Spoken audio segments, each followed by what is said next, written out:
Have you ever driven through a town and felt the air heavier, as if the place itself was holding secrets? That's exactly how I felt when I first stumbled upon these abandoned cities in Texas. Empty streets stretched endlessly, buildings standing like silent witnesses to lives long gone. I could almost hear the echoes of laughter, footsteps, and whispered stories of families who once called these towns home. Every corner felt like it was trying to tell me something, warnings, memories, and untold truths. Today, I'm taking you through 5 real towns where history lingers, and locals still caution outsiders to tread carefully. If you love exploring abandoned places and uncovering hidden stories, make sure to hit that subscribe button and join our journey. 1. Thurber, Texas. I reached Thurber, Texas, on a quiet afternoon, the kind of quiet that felt almost alive. The wind carried a faint scent of dust and old coal, and I could almost imagine the echoes of a town that once thrived with life.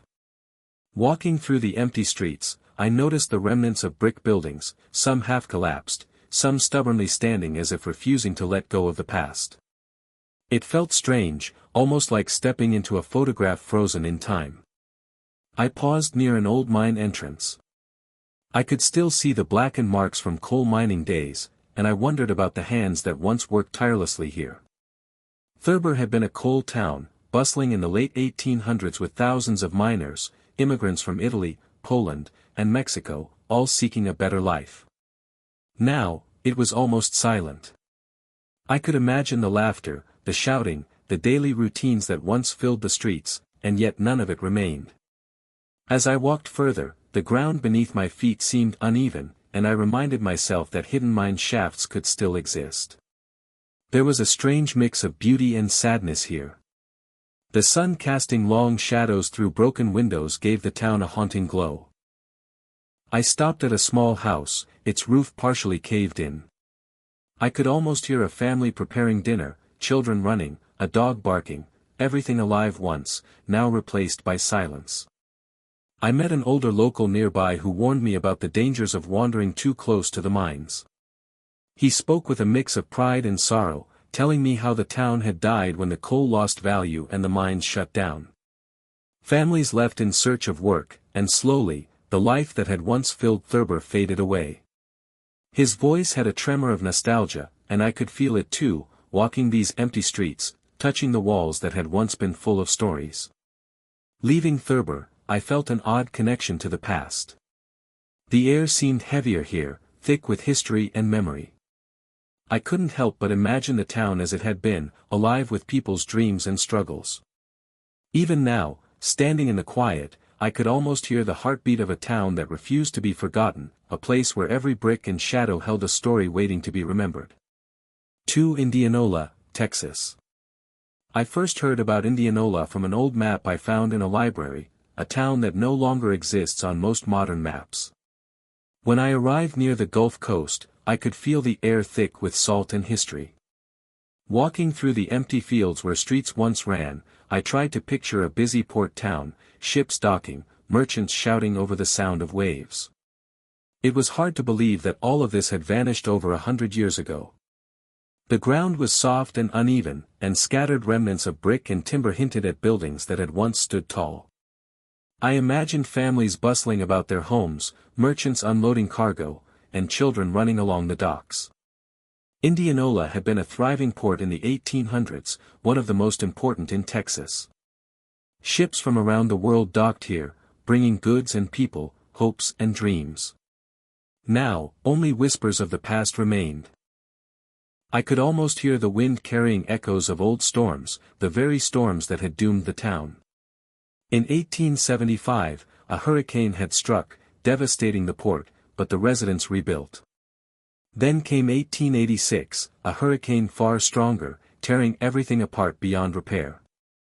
I felt the weight of that loss as I walked through the sandy ruins, trying to imagine the desperation of people who had lost homes, businesses, and their community. An older local I met nearby spoke of stories passed down by his grandparents.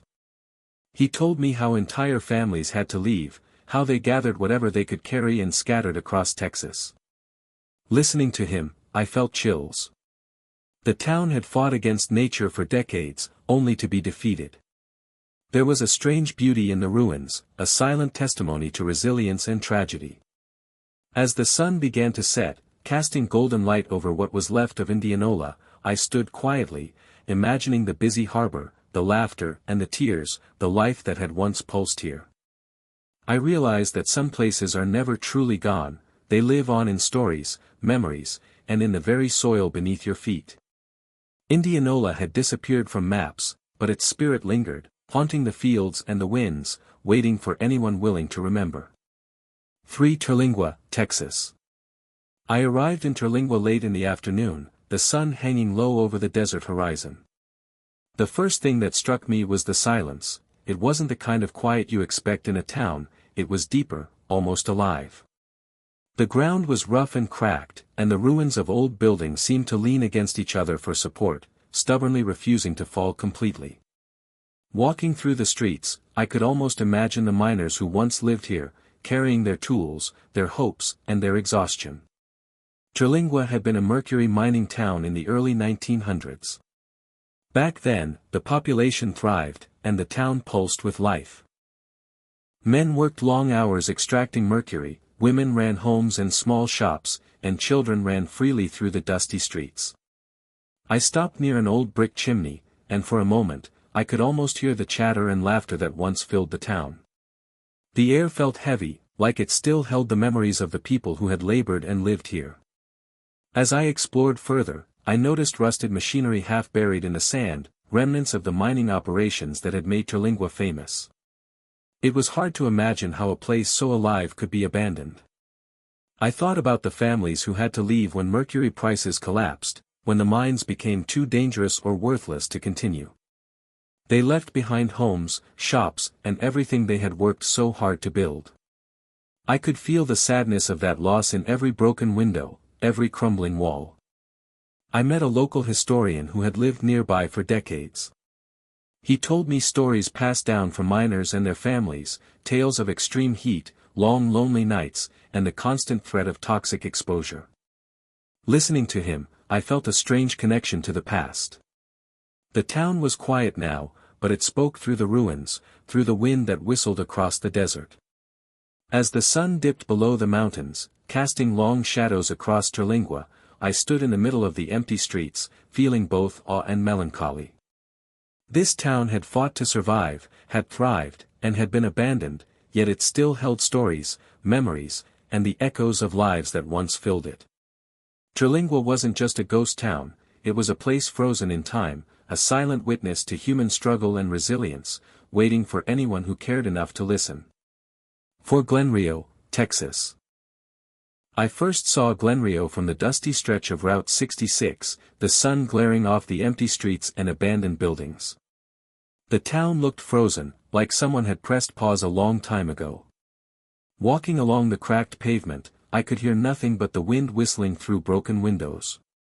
It was hard to imagine that once this small place had been a bustling stop for travelers, a town full of life and motion. Glenrio had thrived in the mid-1900s, its motels, diners, and gas stations serving the endless flow of Route 66 travelers. Families ran the shops, children played near the sidewalks, and travelers shared stories over meals at the local diner. Now, the buildings were empty shells, their paint peeling, signs swinging in the breeze. I paused near an old motel, imagining weary travelers checking in after a long day on the road, the smell of food from the diner drifting through the air, laughter echoing down the street. I explored further, stepping cautiously around broken glass and debris. It felt eerie and surreal at the same time. Glenrio's decline began when Interstate 40 diverted traffic away, leaving the town stranded. Businesses that had once depended on the steady stream of visitors collapsed, and the residents slowly left. Walking through the streets, I could almost feel the weight of that abandonment, the stories of people leaving behind homes, livelihoods, and memories. An older man, who had grown up nearby, once told me how the town was alive during his childhood summers, the roads buzzing with travelers, families waving from windows. He smiled sadly, saying that all of it disappeared almost overnight. I could feel the emptiness pressing against me as I moved past the old gas station, imagining the hurried footsteps of people who no longer existed here. As the sun began to set, casting long orange shadows across Glenrio, I realized how history clings to a place even after everyone has gone. The silence spoke volumes, telling stories of resilience, hope, and inevitable loss. Glenrio was more than a ghost town, it was a reminder that even the liveliest places can vanish, leaving only echoes of laughter, footsteps, and dreams frozen in time.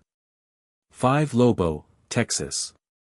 I arrived in Lobo, Texas, during the late afternoon, and the first thing I noticed was how vast and empty the landscape felt.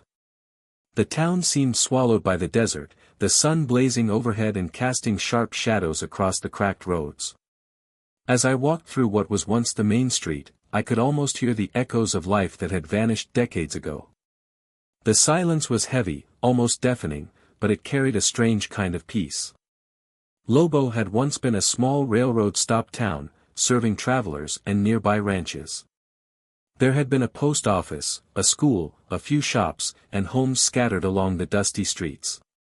I could imagine the families who lived here, the children running freely, the sound of train whistles in the distance. Today, almost everything was gone, leaving behind only crumbling buildings and a few scattered foundations. Walking past them, I felt a mix of sadness and curiosity, as if each brick held a secret of the lives that had passed through. I wandered near an old wooden house, its walls weathered and leaning with age.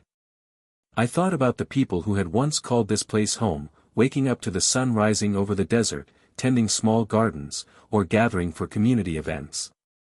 Lobo had thrived as long as the railroad brought life to it, but as transportation changed and economic opportunities disappeared, the town slowly emptied. The families moved away, leaving behind homes that eventually surrendered to the harsh desert elements. A local rancher I met nearby told me stories passed down from his grandparents, how children used to play in the streets, and neighbors would gather for small celebrations under the wide open sky. He spoke about the isolation, how life was both beautiful and harsh in this remote place, and how the town's decline had been inevitable. Listening to him, I could almost feel the weight of time pressing down on the empty streets, the memories of laughter, hope, and struggle lingering in the air.